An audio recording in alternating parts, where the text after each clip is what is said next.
हिंदी की ऑनलाइन कक्षा में आप सभी विद्यार्थियों का स्वागत है।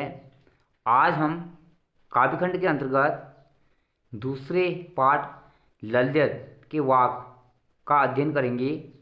सबसे पहले कवित्री परिचय। कवित्री का नाम ललित। इनका जन्म सन 1320 में कश्मीर के पामपुर के सिंपुरा गांव में हुआ था। इनकी रचनाएं वाक, जैसे कबीर की साखियाँ प्रसिद्ध हैं, सूर के पद प्रसिद्ध हैं, वैसे ही ललित के वाक प्रसिद्ध माने जाते हैं। इनकी विशेषता है ये भक्तिकालीन कवियों के ही समान जाति, धर्म, संप्रदाय के भेदों से ऊपर उठकर ईश्वर की भक्ति पर उन्होंने जोर दिया है और सन 1391 के लगभग इनकी मृत्यु मानी जाती है।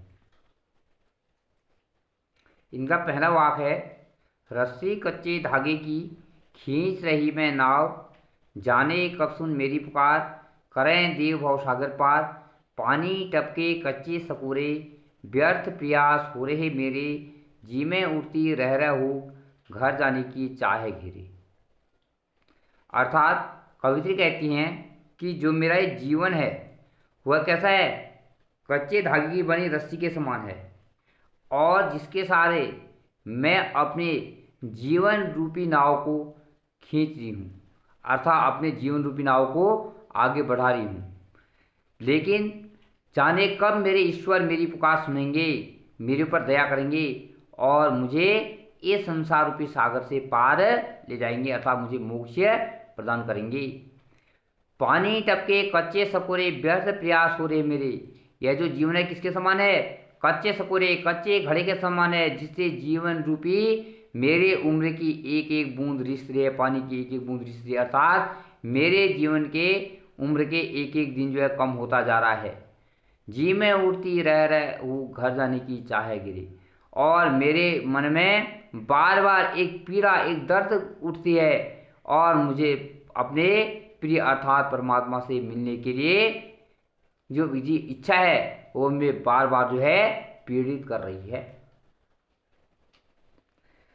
अर्थात कवित्री ललित कहती हैं कि जीवन यापन के जितने भी साधन हैं वह कच्चे धागे की रस्सी के समान अत्यंत कमजोर और क्षणभंगुर हैं। इन्हीं के सहारे मैं अपनी जीवन रूपी भक्ति नौका को लेकर भवसागर के पार जाना चाहती हूँ। पता नहीं मेरी यह नौका भवसागर के पार जा भी पाएगी अथवा नहीं। मैं तो अपने भगवान के भरोसे हूँ, पता नहीं वो कब मेरी पुकार सुनेंगे, जिन्हें कब मेरे देव मेरी पुकार सुनेंगे और मुझे इस संसार सागर से पार ले जाएंगे। और आगे कहती हैं, पानी टपके कच्चे सकोरे, व्यर्थ प्रयास हो रहे मेरे, जी में उड़ती रह हूँ घर जाने की चाहे बिखेरी। ललित आगे कहती हैं कि मेरा यह जीवन मिट्टी के कच्चे सकोरे के समान है, कच्चे घड़े के समान है, जिस पर समय रूपी जल की बूंदें निरंतर गिर रही हैं और उसे गलाकर छीण कर रही हैं। अर्थात यह शरीर समय रूपी जल के प्रभाव से क्षीण यानी बूढ़ा होता हुआ मृत्यु की ओर अग्रसर है, बढ़ता जा रहा है। मेरे प्रभु मिलन के सारे प्रयास व्यर्थ हो रहे हैं, व्यर्थ हो रहे प्रयास हो रहे मेरे, जी में उड़ती रह रहूँ, मेरा हृदय रह कर तड़प उठता है, मेरी व्याकुलता बढ़ती जा रही है कि मैं कब प्रभु से मिलूंगी। अब मैं अपने घर अर्थात परम नाम परमात्मा के निवास स्थान को जाना चाहती हूँ। अगला है, खा खा कर कुछ पाएगा नहीं, न खाकर बनेगा अहंकारी, समखा तभी होगा संभावी, खुलेगी सांकल बंद द्वार की। कहने का आशय है, यहाँ पर कवि जी कहती हैं कि हे मनुष्य, तू सांसारिक भोगों से स्वयं को भूला मत। भोगों से कुछ प्राप्त नहीं होगा, इनमें मत खो, और नहीं भोग के ठीक विपरीत त्याग और तपस्या का जीवन बिताने से तुझे कुछ प्राप्त होगा। हाँ, त्याग का जीवन जीने से एक बात अवश्य होगी कि इससे तेरे मन में केवल न खाकर बनेगा अहंकारी, मैंने त्याग किया है ये भाव तेरे मन में आएगा और तेरे घर में मन में अहंकार घर कर लेगा, तो अहंकारी बन जाएगा। यह तुझे अपने जीवन का उद्धार करना है। समका तभी होगा संभावी, तो तू तेन त्यक्तेन भुंजीता, अर्थात इन सांसारिक विषय वस्तुओं का त्याग पूर्वक भोकर त्याग के बीच का माध्यम अपना, त्याग और भोग के बीच का मध्य मार्ग अपना ले। और इंद्रियों पर उचित संयम रखना ही मध्यम मार्ग है। इसके द्वारा तो सुख दुख और भोग त्याग के बीच समान भाव से रहना सीख। इसी सम मनोदशा से तुझे प्रभु प्राप्ति के बंद द्वार खोलने में सहायता मिलेगी और प्रभु से तेरा मिलन होगा। खुलेगी सांकल बंद द्वार की, अर्थात जो बंद द्वार की जो सांकल है मोक्ष का मार्ग वह प्रशस्त होगा और तुझे मुक्ति मिलेगी। अगला है, आई सीधी राह से गई न सीधी राह, सुसुम सेतु पर खड़ी थी बीत गया दिनार, जेब टटोली कौड़ी न पाई मांझी कूदूं क्या उतराई।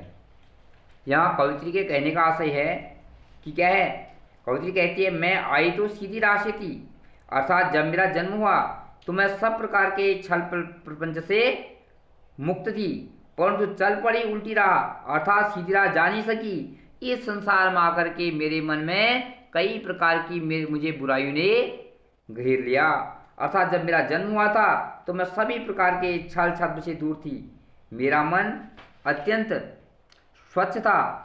अब जब मेरे जाने का समय हो गया है तो विभिन्न प्रकार के पापों और छल छद्म से मेरा मन मलिन हो गया है, इसमें मलिनता आ गई है। इस प्रकार मैं वापसी के लिए टेढ़े मार्ग को अपना रही हूँ। आशा यह है कि मैंने अपने जीवन में छल छद्म करके पापों का अर्जन ही किया है, सत्कर्म एक ही नहीं किया।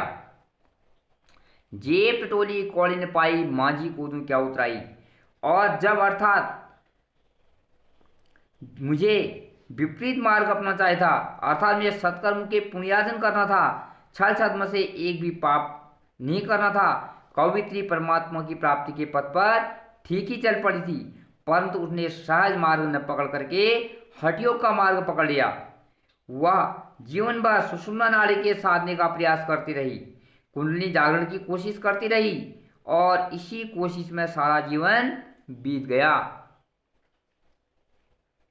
अर्थात हठयोग साधना के द्वारा सुषुम्ना नाड़ी को साधने की क्रिया व्यापार से उसे कुछ भी प्राप्त नहीं हो सका, और जब उसका अंत समय आया उसने देखा कि उसके सत्कर्म रूपी जो है क्या है, कुछ भी नहीं है। उतराई के रूप में अपने गुरु को देने के लिए उसके पास कुछ नहीं है।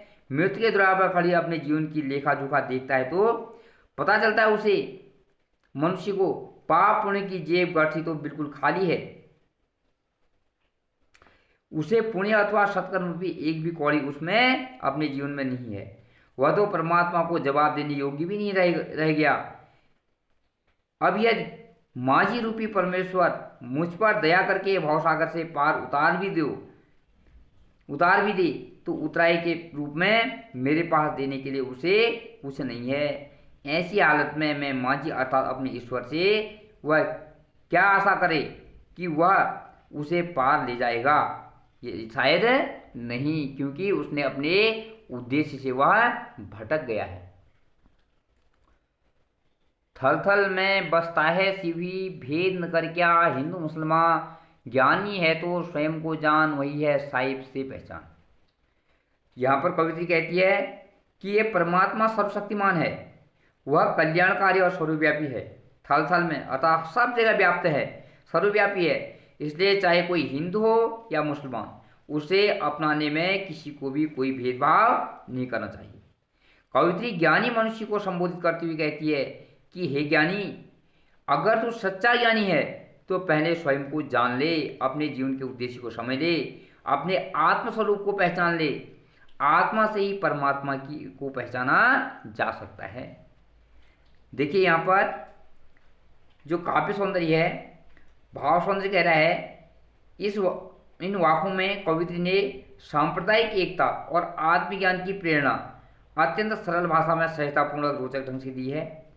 अर्थात जात पात संप्रदाय की भेदभाव से ऊपर उठ करके ईश्वर भक्ति का उपदेश दिया है। शिल्प सौंदर्य में आता है, भाषा अत्यंत सरल, सहज, सरस और सुगम है। अभिव्यक्ति में सादगी और निश्चलता है। संबोधन शैली का प्रयोग हुआ है। थल थल में पुनरुक्ति प्रकाश अलंकार है। संस्कृत के शब्दों का प्रयोग भी बड़ी सहीता से हुआ है। धन्यवाद।